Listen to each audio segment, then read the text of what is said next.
Merhaba sevgili seyircilerimiz. Bugün yeni bir programla sizinle birlikteyiz.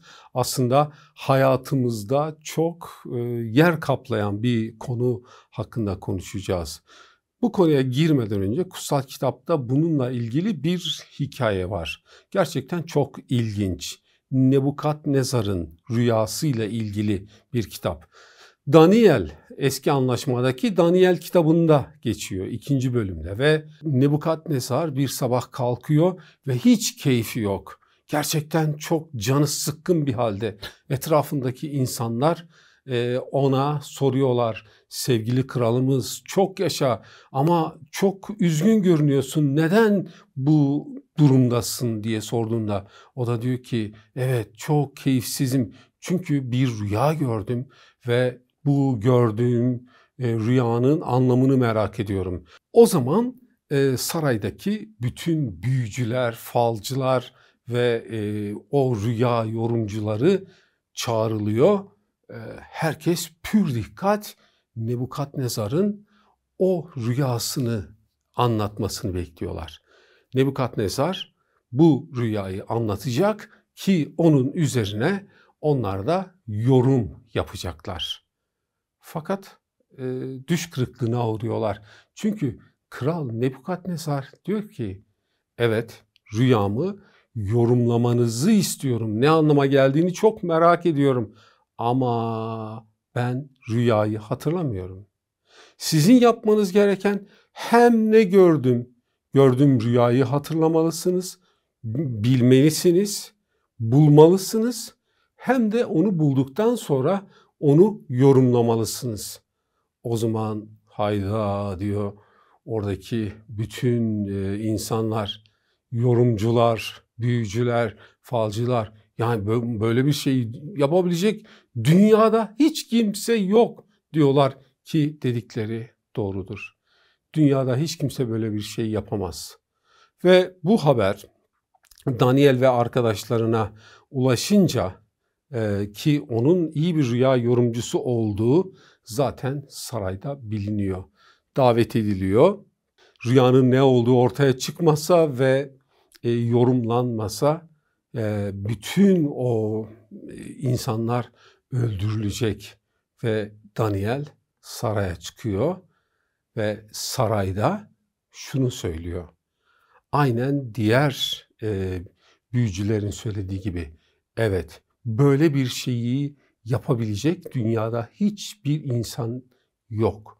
Ben de onlardan biri değilim.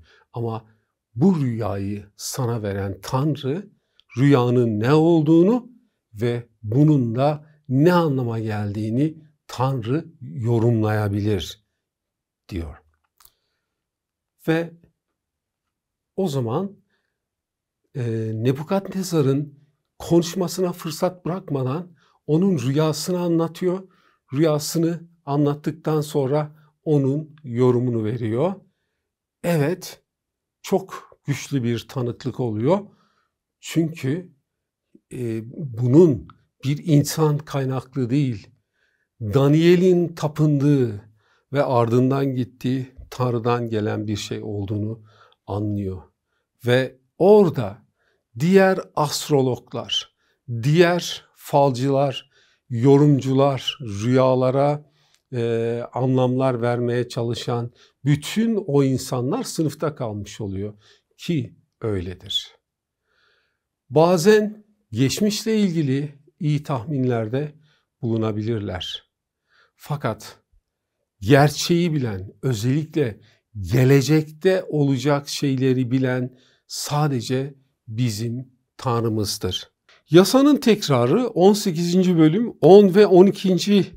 ayetlere baktığımız zaman şöyle söylüyor. Aranızda oğlunu ya da kızını ateşte kurban eden falcı, büyücü, muskacı, medyum, ruh çağıran ya da ölülerin ruhlarına danışan kimse olmasın. Çünkü Rab bunları yapanlardan tiksinir.